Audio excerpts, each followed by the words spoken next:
Okay, kita sambung lagi. Okay, this one kita masih lagi berada di Computer Essential. Okay, kita ada sini seperti mana saya maklum, iaitu set instruction set. Ada dua lah, iaitu complex instruction set dan reduce instruction set. Yang reduce instruction set ni yang buat yang simple saja dan membuat satu cycle saja arahan. Yang complex ni dia membuat arahan dia agak kompleks dan membuat banyak cycle of instruction. Okay, itu beza secara ringkasnya. Okay, we are going to the memory type. Kita ada volatile. Volatile iaitu RAM, random access memory, dan non-volatile iaitu reads only memory, iaitu ROM. Ini kita dah tahu dah. Kita dah banyak jumpa jenis-jenis memori ni. Ada dua lah secara ARM ni, ada dua, iaitu RAM dan ROM. Okay. Terusnya yang ni kita nak tengok contoh komputer von Neumann dan juga Harvard komputer lah. Neumann dengan Harvard. Ni tengok dia punya dari segi kita tidak lepas daripada memori. Saya nak beritahu di sini tentang data. Kita kena ada data, memori. Dia nak simpan program tadi. Okay, iaitu melibatkan program memori. Diikuti dengan dia akan hantarlah melalui bus, melalui wire tu, iaitu kita panggil address bus, dan juga data. Dia akan hantar kepada Central Processing Unit, CPU lah. Kita just buat je kat keyboard, kat program tu. Jadi kita send, kita save, lepas tu kita hantar kepada chip, dia akan masuk lah. Macam kita buat Arduino punya program lah. Just kita type dekat program tu, kita type semua dan kita upload, dia akan masuk lah dalam tu, dia akan buat sendiri. Okay, dari segi architecture dia, kalau tengok ni Harvard, dia lebih bentuk dia agak berubah sikit lah. Dia lebih susunan dia tu, lebih kurang sama juga, tapi cuma mungkin lebih pada susunan saja. Iaitu data memori, dia menggunakan talian yang lain. Okay, dia tak share, macam sini dia share. Okay, ini dia tak share, dia punya address bus sendiri punya. Okay, lebih pada Harvard. Tengok dia mungkin lebih laju lah sebab dia menggunakan jalan yang lain, highway yang lain berbeza lah berbanding dengan Neumann punya Von, tentang Von, VON ni. Ini asas komputer lah, ada dua bahagian, dua.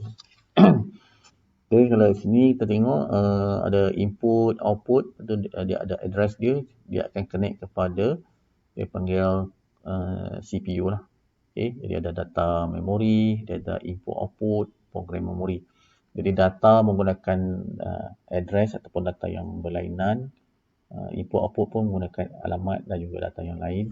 Begitu juga dengan program memori. Jadi dia lebih laju lah berbanding dengan ni. Neumann ni dia akan share wire dia. Okay.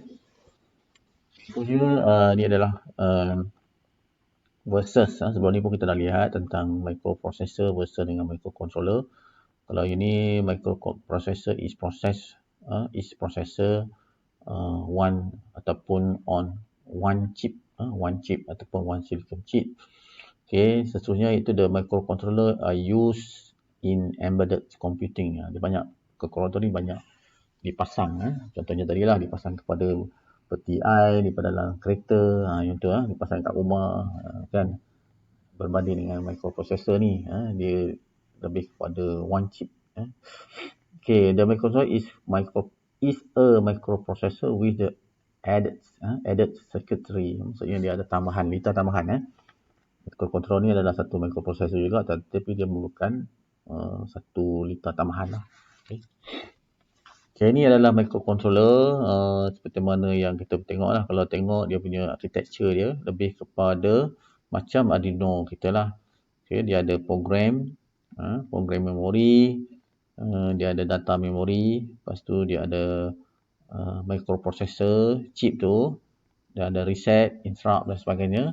Kita nak reset program pun, nak buat lain pun, kita boleh reset lah, tekan button reset, dia hilang semua lah. Okay, diikuti dengan power, yang pentingnya kena ada power lah, dan juga clock. Clock ni power untuk jantung dia, supaya microcontroller ni hidup, dia ada clock. Lepas tu dia ada internal data dan juga address bus. Lepas tu dia akan connect dengan dipanggil further peripheral. Ini further peripheral ni ada beberapa line lah. Lepas tu dan diikuti dengan digital input output. Kalau you tengok pun kita punya Arduino pun dia ada digital input output. Lepas tu diikuti analog input output. Dan dia sertakan juga dengan dipanggil counter ataupun timer. Okay, memang kena ada lah counter dan timer ni setiap microcontroller. Okay, this one is ada beberapa lah. Seperti mana yang saya dah tunjuk sebelum ni, microcontroller families. Kat sini ada family. Family 1, family 2 and family 3 lah. You boleh tengok lah apa perbezaan dia. Kat situ dia ada core, ada sedikit. Dia ubah suai je. Nak dapatkan dipanggil family 2. Dia ubahlah sikit. Dia ubah tentang memori, kedudukan memori. Okay, dari segi peripheral dia macam tu. Kalau you tengok family 3 tu, yang bawah sekali dia ada core R. Tu dia ada memori. Dia tambah dari segi kebesaran memori tu. Nilai. Kalau memori kecil, tengok family 1 tu, memori dia very small. Lepas tu dia tambah, semakin tambah. Dan akhirnya wujudlah family 3, dia kekalkan contohnya peripheral dibesarkan, banyakkan input output, dan membesarkan juga memori. Kan, itu yang laju lah. Itu je, kita boleh tambah lah RAM lah, kita tambah RAM kita lah untuk lajukan kita punya dia punya computing kita lah. Okay, this one is microcontroller packaging and appearance. Dia punya tu bentuk dia very small. Kita tengok ni chip. Tapi dulu zaman saya yang besar ni lah saya guna. Banyak gunakan yang besar ni. Okay, tetapi semakin kecil yang ni makin kecil, ada yang chip, tapi dia itulah ada yang bentuk bulat macam ini. Okay. Okay, very small. Ni dia ada punya number dia, PIC 12F508 16F. Dia ada number dia lah kat body tu. Kita boleh tengok lah number dia 16 F8 4A. Lepas tu 16C72, 68 AC05 dan PIC 16F877 dan Motorola 68000 lah. Ini dia punya packaging dari segi microcontroller packaging. Okay, this one PIC microcontroller, iaitu menggunakan PIC ni adalah Peripheral Interface Control, was originally designed by General Instrument. Okay, ada hilang kan yang instrument General Instrument pada tahun lewat pada tahun 97. GI iaitu General Instrument telah memperkenalkan 1650 lah dan 1655 yang menggunakan RISC, iaitu Reduced Instruction Set, menggunakan simple punya arahan dengan 30 arahan. 30 arahan tu masih dalam RISC lah, Reduced Instruction Set. Okay. Dan ada Peripheral Interface Control telah dijual lah tu pada microchip. Ini bisnesnya daripada sign perjanjian dengan microchip. Lepas tu kelebihan dia iaitu low cost, self contained, 8 bits, Harvard instruction pipeline. Dia ada RISC ni bagus juga sebab dia menjalankan arahan-arahan yang mudah dan one cycle saja. Itu dia panggil RISC. Arahan-arahan mudah lah, boleh difahami. Contohnya kita ada load, contohlah load B, kan, load B, load A, macam itulah, simple arahan. Single accumulator and fixed reset and interrupt factor. Okay, ni PIC families. Kalau tengok kat sini dia punya PIC, okay, kita ada 12 CX, 16 C5X, 16 CX, 17 CX, makin meningkat dia punya tu, dan dia punya saiz pun meningkat pada 12 bit, 12 bit, 14 bit, 16 bit. Dia punya bilangan instruction pun makin meningkat. Akhirnya kita dapat 75 lah. 75 instruction.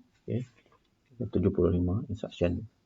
Pada awalnya cuma boleh menjalankan tugas ataupun arahan dalam satu cycle iaitu 33. Tetapi telah naik kepada 75 lah. Inilah yang dikatakan menggunakan CMOS teknologi, complementary metal oxide semiconductor. So many thing lah berkenaan dengan semiconductor ni. Ini 12 series pitch, very small, iaitu 12 F05, F05.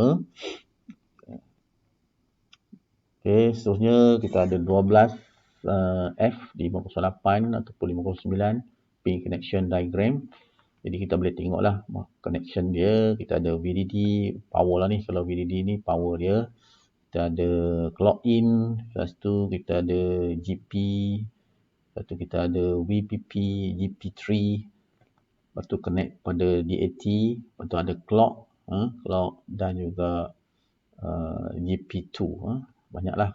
Ada dia punya, dia panggil in-circuit serial programming. Kalau DAT tu in-circuit serial programming, data pin. Yang ini clock pin. Dia punya penerangannya ada kat bawah tu lah. VDD tu power supply, programming voltage input dan sebagainya. Boleh tengok kat sini lah. Ini cuma lebih kepada architecture lah. Kita ada architecture.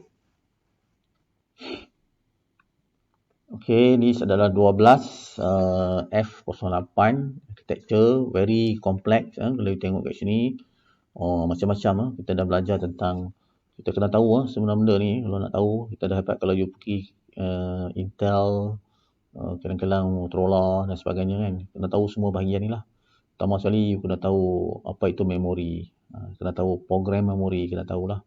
Lepas tu dia akan learn, you kena study tentang address bus, program memori. Lepas tu data memori, apa itu data memori. Lepas tu RAM, kita kena belajar tentang RAM. Lepas tu ada program counter, ni satu sub unit. Kita ada apa itu counter, data flash, bus data for program memory, carrying instruction word. Ni. Lepas tu kita ada address extract from instruction word. Lepas tu lateral data, extract data from instruction word. So kita ada apa lagi?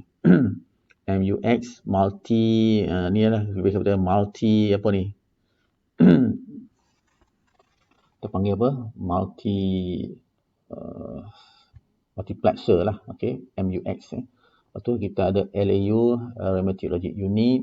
Lepas tu kita ada device restart time, dan kita ada timer kat sini. Kita ada timer. Dan dalam tu dia ada MUX tadi tu, dia dipanggil sebagai the CPU lah, process ALU, Arithmetic Logic Control. Kat itu adalah addition, subtraction proses berlaku kat situ. And then kita pergi kepada data bus for data memory dan peripheral. Jadi dalam architecture 12F05 ni, so many thing kat sini.